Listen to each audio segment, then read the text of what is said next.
Council, I wanted to come down here because this is a very special occasion, and ultimately I'm going to invite you all to come down here so we can get a picture taken. But before we roll out the whole award of what I want to recognize, I want to give you a little history. About 2 years ago, you as the City Council adopted, if you remember, a capital improvement plan for water and sewer infrastructure that would meet our needs for the next 10 years.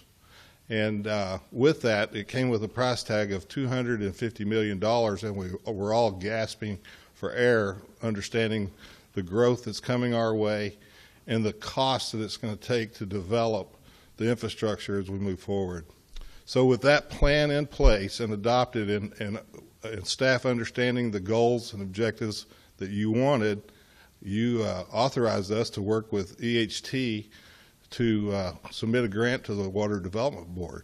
And so if you would, I would like for you all to come down here so I can present you a ceremonial check. And I would also like to call Keith Kendall and Chris Hay with EHT, Improtech, Hibbs and Todd to come and join us, because without their extensive and hard work and diligence and relationships with the Water Development Board, we would not have received this award. So this is a presentation that we'll make on the fly down here. So you got another microphone over there?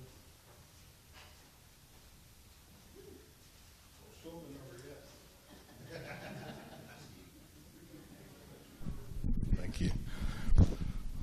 So on behalf of the City of Granbury and EHT Engineering, we want to present this check for $57.8 million to the City of Granbury.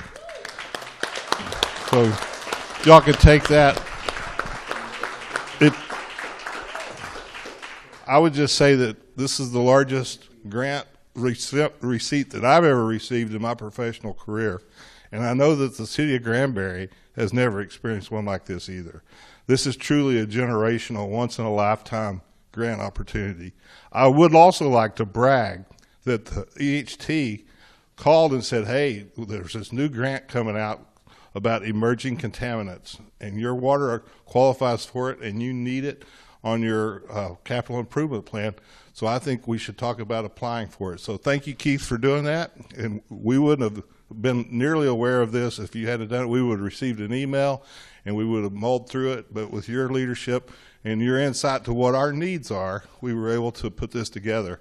And then whenever to apply for this, it's not just fill out a grant application. No, it's an in-depth pre-application application that had to be filled out. And Keith and his team and Chris and his team at EHT worked with our staff and worked with their staff and put together the pre-application and submitted it on our behalf after the council approved the resolution. We did all the stuff up here.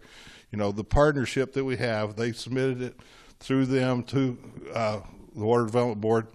And then a little time went by, and the Water Development Board said, hey, you've been selected from the group of applicants to actually apply for these funds. So we need to have a meeting.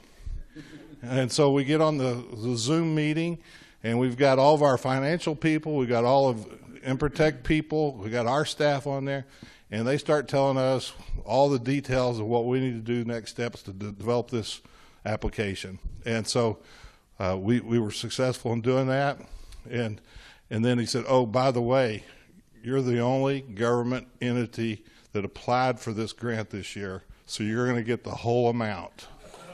Is that incredible?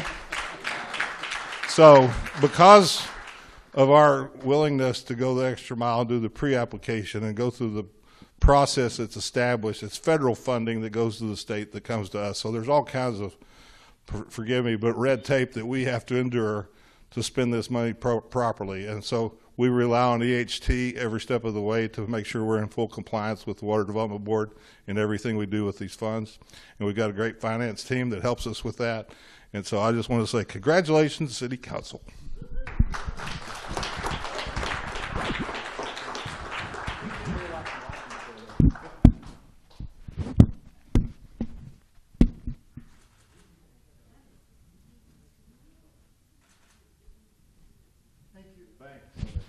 Hey, Chris, can you tell the public what Can you just give some more in depth what 57 million is in comparison to the city budget? So our annual budget is like $68 million.